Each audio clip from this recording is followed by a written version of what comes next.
Satoru Gojo, Jujutsu Kaisen Sorcerer Sensei. Makima, Chainsaw Man's head of Tokyo Public Safety. These two paranormal mentors are so strong that they change the very worlds they exist in. He's Wiz and I'm Boomstick. And it's our job to analyze their weapons, armor, and skills to find out who would win a death battle. Japan, December 7th, 1989. Satoru Gojo was born, and the world changed.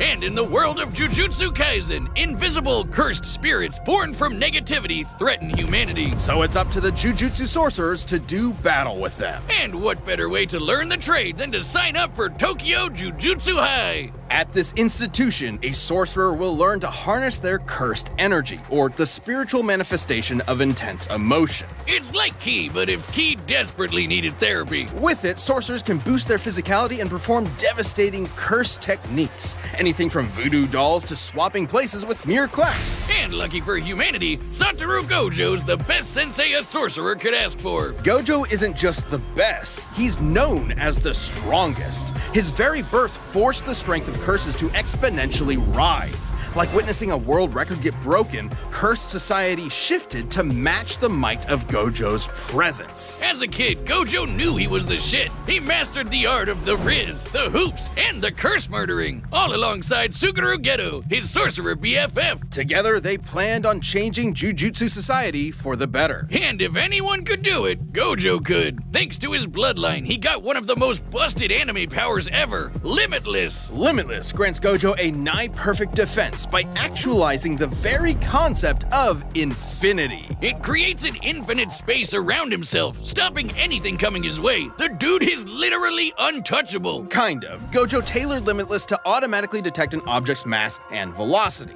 As the difference between himself and an object decreases, Limitless halves the object's velocity. It's like Zeno's paradox. Think of it this way. If you're trying to get from point A to point B, first you gotta go halfway, then you gotta go another halfway, then another and another, and so on. With Limitless, you'll never arrive, just like my alimony payments. Hence, infinity. Yeah, it might sound complicated, but it basically creates a spatial force field around Gojo at all times. Techniques on this level would burn out other sorcerers in seconds. That's where Gojo's incredible 6 eyes come in. They let him see and near perfectly control cursed energy at the atomic level. So he'll basically never run out of juice in a fight. He isn't just built different, he was born different. 6 Eyes and Limitless gave Gojo the power to manipulate space itself. Gojo's Lapse Blue technique attracts and condenses space into singularities. With Reversal Red, Gojo does the opposite, repelling space. Think push and pull. But you may be asking, how does one accomplish this with cursed energy?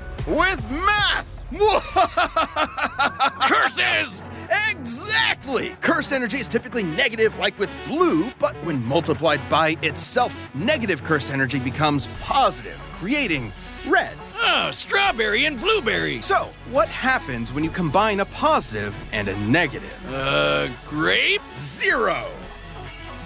By combining Reversal Red and Lapse Blue, Gojo creates Hollow Purple, an enormous ball of curse energy that literally applies the concept of zero to an opponent, crushing and repelling them into nothing. Gojo's a walking cursed Swiss Army knife. Levitation, teleportation, even expanding Limitless to fry his enemies. Gojo can also use positive energy to heal humongous wounds, and he's constantly refreshing his brain with it 24/7 to keep up with all of this. Still, there's one technique that costs more cursed energy than anything else in a sorcerer's repertoire. Every sorcerer is born with an innate domain, a mental world shaped by their mind and heart. Add cursed energy to it, and these domains can be manifested physically. A technique called domain expansion. Every sorcerer worth their salt needs one, and you know damn well Gojo has the scariest, unlimited void. You get caught in this, your ass is grass. Exposure to unlimited void overloads your consciousness with a stream of infinite information. A mere 1/5 of a second of exposure can leave a normal person in a vegetated state for months. Too bad it requires so much energy you can only do it like once a day. Oh wait, except for Gojo, who has done it multiple times in a row. Thanks again, 6 Eyes! Quite frankly, Gojo was getting so strong that the axis of the Jujutsu world began to turn on him. Like the meta of a fighting game defined by one broken character, he defined the hierarchy of power in the sorcerer world. He alone was the honored one. His mere presence can cause earthquakes. He outran Sonic explosions and applied cursed energy within a microsecond. Gojo has been repeatedly stated by many to be the strongest sorcerer there is. That includes his ex-student Hikari, who can dodge lightning, or this little volcano-headed curse, Jogo, the embodiment of humanity's fear of fire, who can bring down city-shattering meteors, and Gojo kicked his ass with zero effort. But strength alone was not enough to fix his cursed world.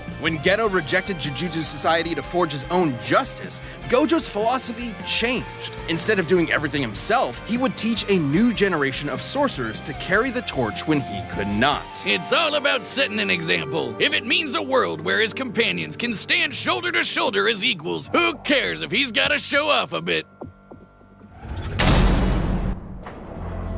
Ah, what a beautiful day. The sun is shining, the birds are singing. And a giant AK-47 carpet bombed the neighborhood. The sky rains blood. Millions are dead. Dear God, Wiz, it's the end times. Run away! Calm down, there's no reason to panic. It's just that in the world of Chainsaw Man, devils exist and your fear makes them stronger.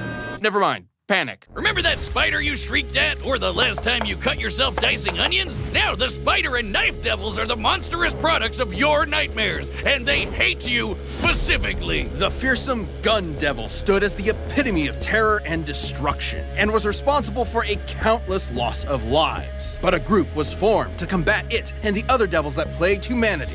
The Devil Hunters. Live in Japan and got yourself a pesky zombie problem? It's time to call the 4th Division of the Public Safety Devil Extermination. A government-funded devil hunter unit led by a stone-cold vixen, Makima. She's dressed like Columbo with a blank stare and a sadistic streak. She's been in the game for a while and just found herself a new prize. The union of man and pet devil dog, Denji, the Chainsaw Man. Upon meeting him, she gave him a choice: live under her as a human dog or die by her hand as a devil. Sounds sketch, but Denji's brain was set to teenage boy and Makima's hot. So in short order, Makima got a new pet. Makima may seem terrifying at first, but she is a dog lover and a cinephile. Though you'd be ill-advised to mess with her. Sure, for her position, you'd expect her to know how to defend herself. Martial arts here, swordplay there, but devil hunters like Makima become real threats when they make contracts with devils. A classic Faustian bargain. Give something of yourself. The devil gives you power. She can call death upon anyone she chooses through a complicated ritual and even survive being shot through the head. Because, as they say in the devil hunter world, you need your screws loose to live. But she might have more than a few screws loose because, in actuality, Makima is a devil herself. Gasp! There's no way this clearly evil character could be a villain in disguise. The Japanese government has been keeping a close eye on Makima ever since she was born. Rightfully so. She isn't some F-tier scrub like the Bat or Leech devils. She's the Control Devil, embodying humanity's collective fear of the oppressor. In a way, she's even more terrifying than the Gun Devil. Makima can exert absolute mental control over any creature she views as inferior to her, which is basically everyone. People, animals, even other devils become puppets under her command. She can even hijack their senses to listen and see whatever she wants. As a devil, Makima's far stronger, faster, and more durable than the average person. Plus, her metabolism lets her slam down as many beers as she wants to. So, Makima, if you're into countlessly divorced alcoholic rednecks, you know who to call. By drinking blood, she can heal her injuries, and her sense of smell is so potent that it can spot targets from over 300 miles away. Not only can she control your mind, but your body too with telekinesis. She can mess up your internal organs or blow you away with finger guns. She doesn't shoot you with invisible bullets. She points at you and then a wound just happens out of nowhere. She controls all sorts of things with these ghostly chains that stab her victims. Once they're hooked, they're easier to control. Makima has plenty of devils in her collection. There's the massive Fox Devil, the Future Devil for precognition, and a ton of devils that exist just to stab you. But I'm definitely all about the blow shit up devil, the undead party devil, the flamethrower devil, and the unholy matrimony that's the angel devil, which will make you see God before you die. After about the 20th time, seeing God gets kind of old. Anyway, like other devils, Makima can form contracts with people to give them power. But Unlike other devils, her control powers allow her to force people into contracts that exclusively benefit her. Like when she forced Japan's prime minister into a contract that states, and I quote, any attack made on her will be changed into appropriate illnesses or accidents among Japanese citizens. What? The verbiage of Makuma's contract is worded specifically so that she quickly heals from any damage that is perceived to be an attack, transferring said damage to some poor random citizen of Japan. Oh man, imagine like taking a shit and Makuma gets hit and whoops, guess you're wiping at the pearly gates. With these abilities and contracts, Makuma set out to create the world that she wanted.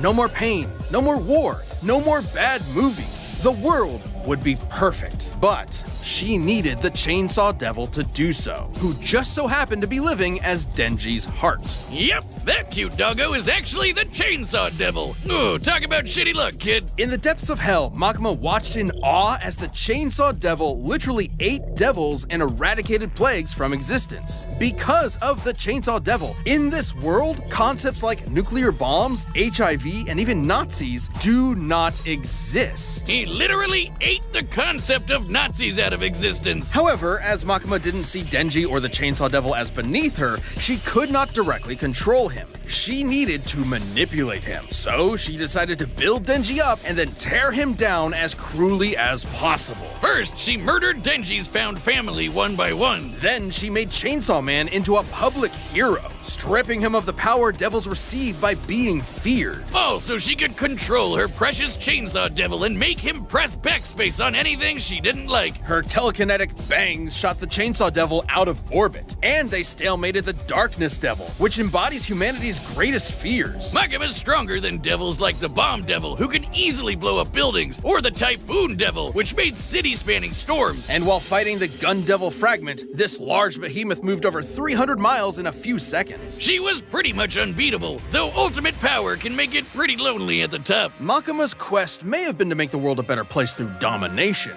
but the truth she was never willing to admit to herself was that she really wanted to understand human emotion. After all, you can't control someone and love them at the same time. Too bad she never quite found the answer she was looking for when the Chainsaw Man defeated her once and for all by cutting her to pieces, cooking her into a 7-course feast, and fucking ate her? Believe it or not, the love Makuma tried to understand was her undoing. Despite the hell she put him through, Denji still loved Makuma in his own way. So the act of devouring her was its own act of love and did not count as an attack, bypassing her immortality. Completely batshit insane. That's Chainsaw Man for you. Who knows, Wiz? Eventually, the Control Devil will come back, though it won't be Makuma. While her path back to hell was paved with good intentions, in the world of devils, it's no surprise that Makuma came so close to her ideal future.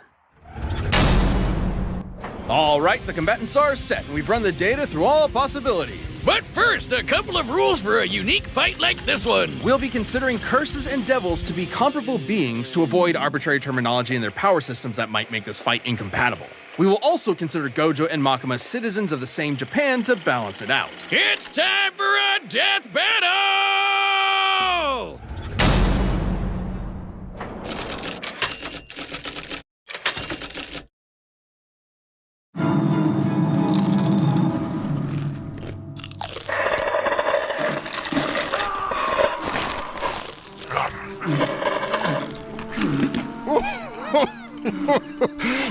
Love this part. Could have been some flicks right about now. But gotta kill you instead.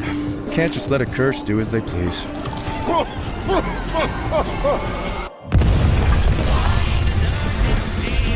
No talking during the movie.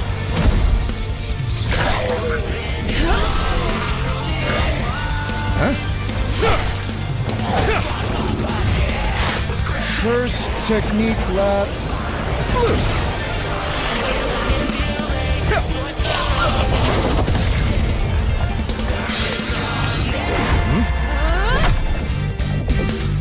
Womp womp.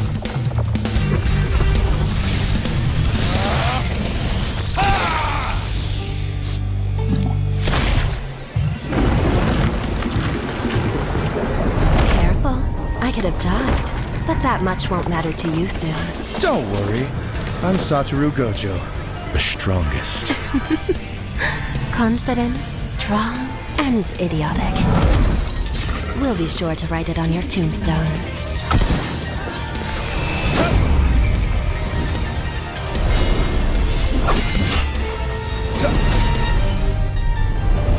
Calm.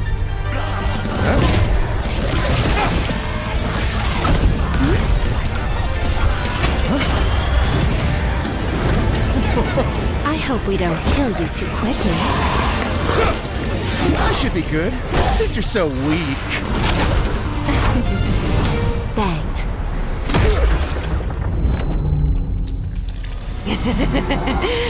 Bang! Bang! Bang!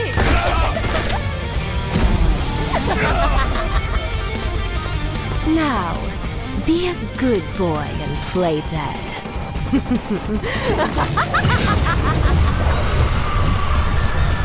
Should I bark too? I'm getting really tired of your pets.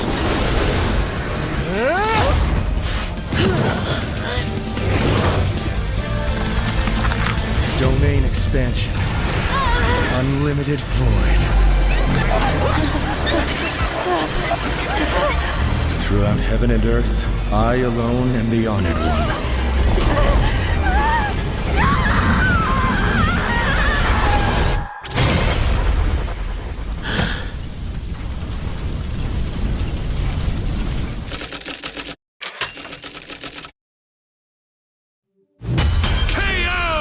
So do you think that place is offering discounted tickets or too soon?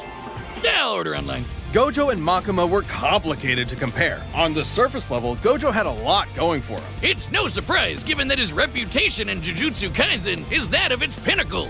At least it was. First of all, it's unlikely Makima would see Gojo as inferior to her, in a similar way to how she saw Denji. So she wouldn't be able to immediately control Gojo. Gojo's birth caused a giant shift in the world of curses. Plenty of people have recognized that after only seeing him once. Being better than everyone is literally Gojo's thing. Plus, Gojo automatically refreshes his brain with positive cursed energy 24/7. Even if Makima could control him, it wouldn't last very long. Gojo was obviously stronger too. The best feat we can compare Makima to is the Typhoon Devil's Storms. But that's nothing compared to the meteor created by Jogo, who is leagues below Gojo in strength. However, considering she reacted to the Gun Devil fragment, Makima would actually be a bit faster, though she would need to be able to get past Limitless for her speed to matter. Makima had more devils than you can shake a fin at, but most were rendered moot against Limitless. Knives, fire, bombs, zombies, it's all stuff Gojo's dealt with before, and with zero issues. And Gojo could easily wipe out her demonic crowd with red and blue whenever he wanted to. The future devil could clue her in on anything nasty coming her way, but that wouldn't last forever. Plus, with Gojo's 6 eyes and teleportation, she had zero opportunities to break away and set up her instant kill moves. But Gojo would obviously lose if he couldn't permanently kill Makima. 6 Eyes couldn't inform him of Makima's contract with the Prime Minister, and eventually one of Gojo's attacks could cause his death instead, even if it took a while. And Makima did have a way past Limitless with her finger guns. Makima could land attacks directly on Gojo's body, meaning there's no projectile for Limitless to detect and infinitely slow down. Though when they did land, Gojo's healing ensured that he repaired his body quickly. On the flip side, Makima didn't have a counter to Gojo's domain expansion. Unlimited Void overloads its target with unlimited information. It's not really an attack. You could call it an attack on the senses, but even if she could transfer it to other Japanese citizens, she still could not escape an infinite amount of information.